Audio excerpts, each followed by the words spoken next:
2025 දී අතාරින්න ඕනේ නිසරු නිස්සාරණ දේවල් සියල්ල 25න් අතාරින්න 26 අවුරුද්ද ලබනකොට 26 අවුරුද්ද පටන් ගන්නකොට දුස්චරිතේ වලකින් සුචරිතේ හැසිරෙන්න අදිෂ්ඨාන කරන්න මේක ආවට ගියාට කරන්න පුළුවන් එකක් නෙමෙයි. කයෙන් සංවර වෙන්න අදිෂ්ඨාන කරන්න වචනයෙන් සංවර වෙන්න අදිෂ්ඨාන කරන්න ඔය එතන බලන්න පුළුවන් කයේ වචනේ සංවරකම ඕන. ඔය ඉස්සරහ ඉඳගෙන ඉන්න කට්ටිය විනාඩියකට විතර නැගිට්ටොත් මොකද වෙන්නේ? කොටනවනේ ඇවිල්ලා පිටිපස්සේ බැලියගේ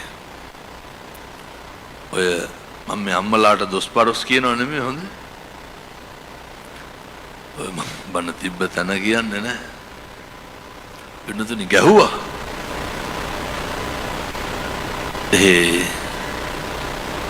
බලනකොට ගහලා තියෙන්නේ පොලිසියේ සිවිල් හිටු මහත්තයෙකුට. බනිනවනේ. අපූර්වට බැනලා චුට්ටක් එහාට වුණාට පස්සේ මන් දිහා බලලා hina වෙනවා. කවුරුත් කැමති ඇති ධර්මාසනේ බලාගෙන බණ අහන්න. මේ කයේ වචනේ සංවරකම තියෙන්න ඕනේ. 2026 අවුරුද්දේවත් මං කියන්නේ අර සරුදේ සරු විදිහට ගන්න. නිසරුදේ නිසරු විදිහට දකින්න පුරුදු වෙන්න. අපි දන්නවනේ මේක හොඳයි මේ දේ නරකයි කියලා. හොඳ නරකවත් 2026 අඳුරගන්න පුරුදු වෙන්න. එනිසා මම යෝජනා කරනවා මිනිස්සු තුල හොඳ නරක හදා ගන්නකොට මිනිස්සු හැසිරෙනකොට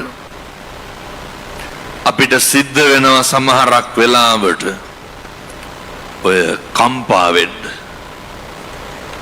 2026 අවුරුද්දේ කම්පා වෙන එක නවත්තන්න. බුදුහාමුදුරුවෝ ඉගැන්නුවේ පුට්ටස්ස ලෝක ධම්මේහි චිත්තං යස්සන කම්පති. ජීවිතේ අකම්පිතව ජීවත් වෙන්න. මේ වෙනකොට කී ගමනක් විතර අඬලා තියෙනවද? මේ වෙනකොට කී ගමනක් විතර දැන් මේ මට අය වෙළඳ සංගමෙන් බණවලට කියනෙකුත් නැහැ මම මේව කියලා යන්නේ හොඳ. ඔය කඩවල වැඩ කරපු උන් කීපාරක් විතර එලවලා තියෙනවා.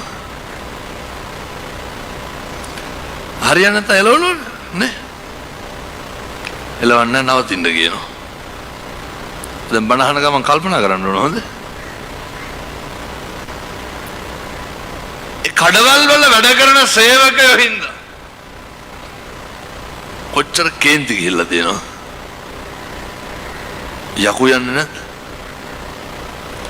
කඩවල වල වැඩ කරන සේවකයෝ හින්දා කොච්චර කලබල වෙලා තියෙනවද?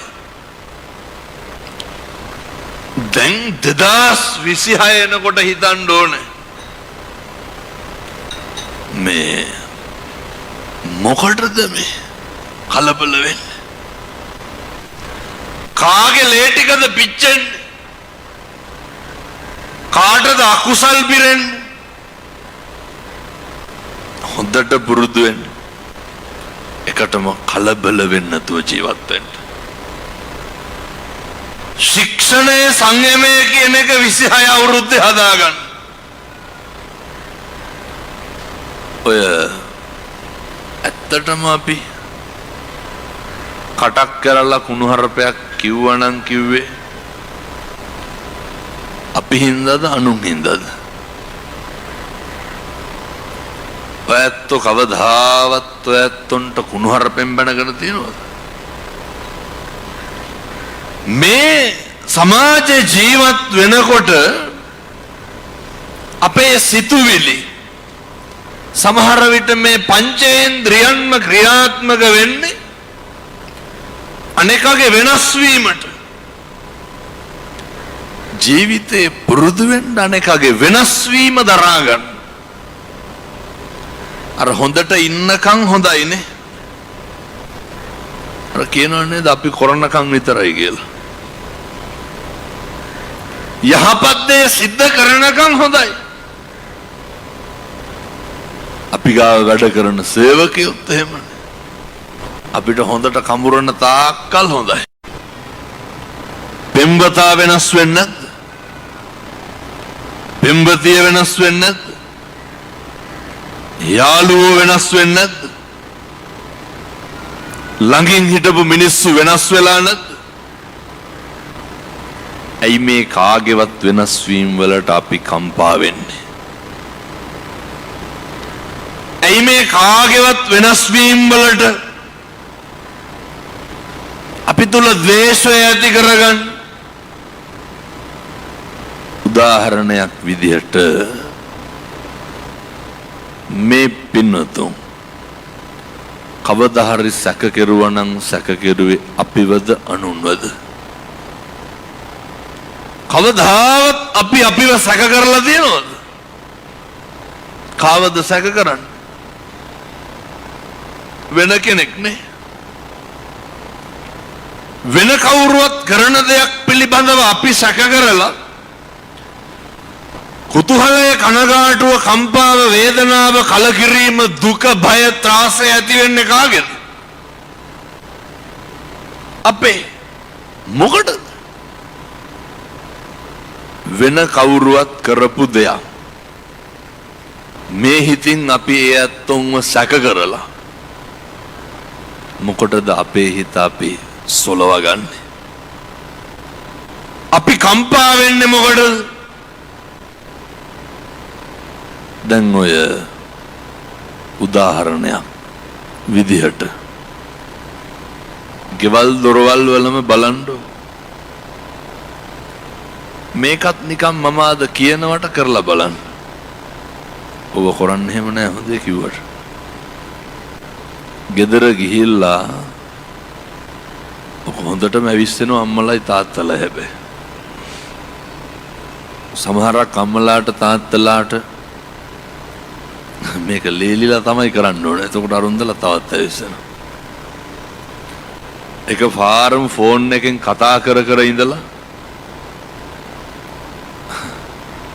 අම්මා හරි තාත්තා කරන්නේ එහෙම නෑ මේ වොන්ද.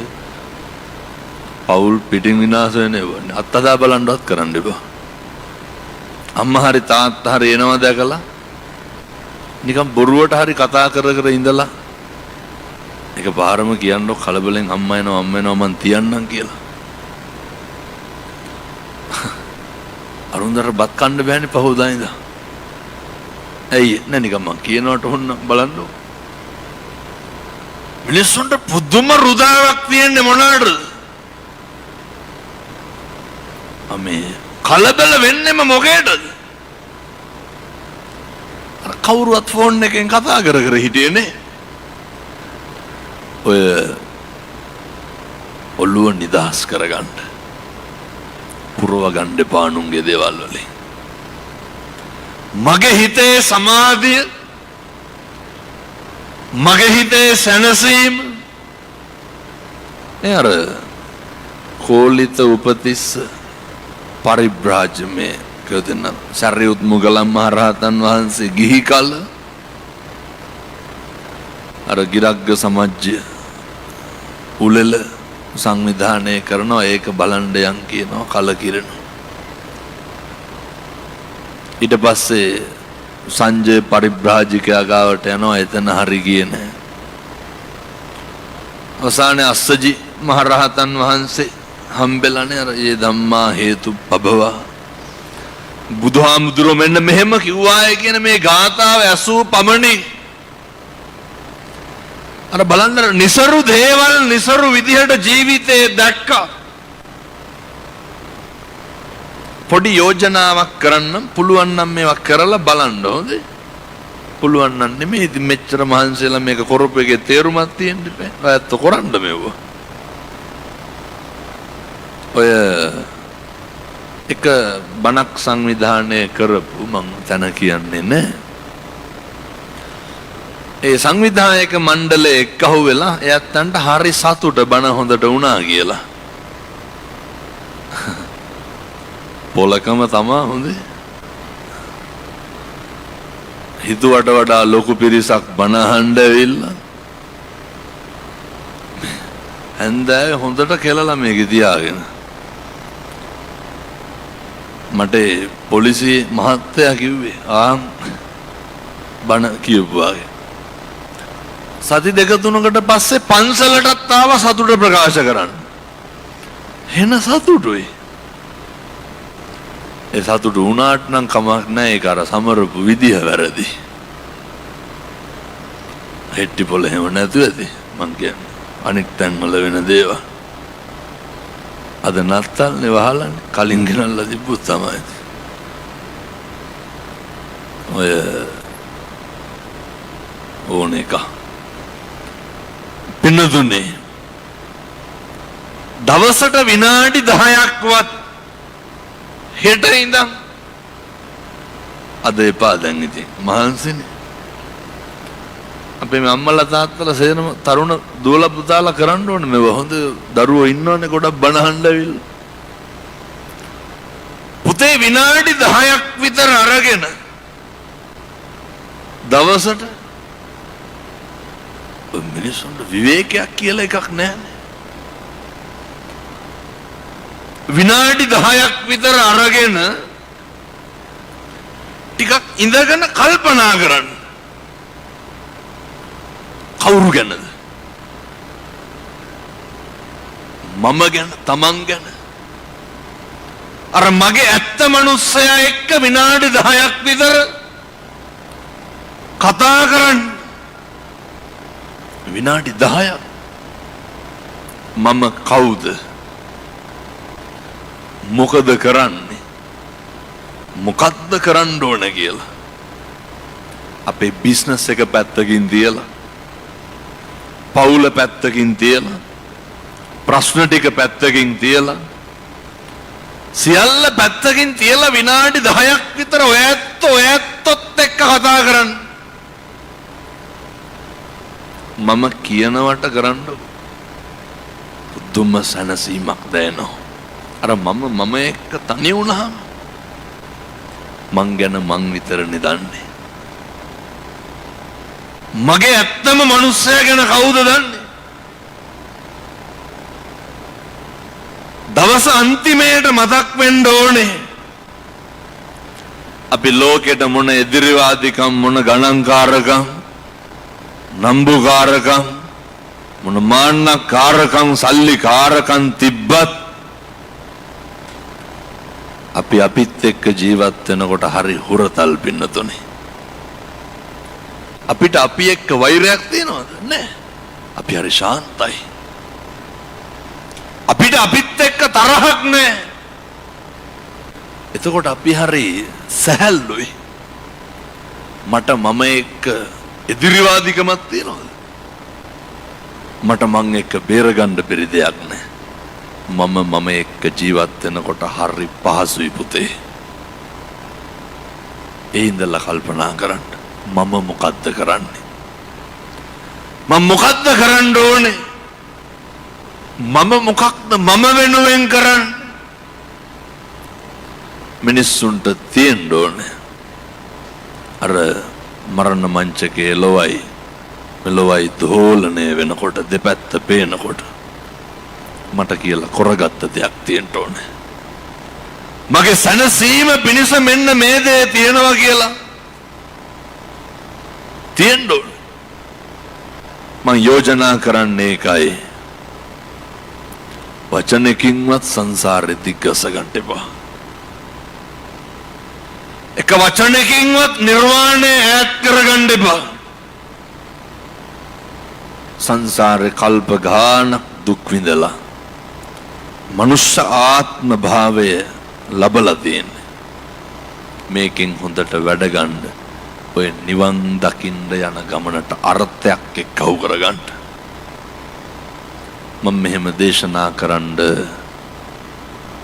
හේතුව තමයි පින්නතුනේ අපි අපිත් එක්ක විතරක් කටයුතු කරනකොට හොඳට මතක තියාගන්න කුසල් මොනවාද කියලා මතක් වෙනවා. අකුසල් මොනවාද කියලා මතක් වෙනවා.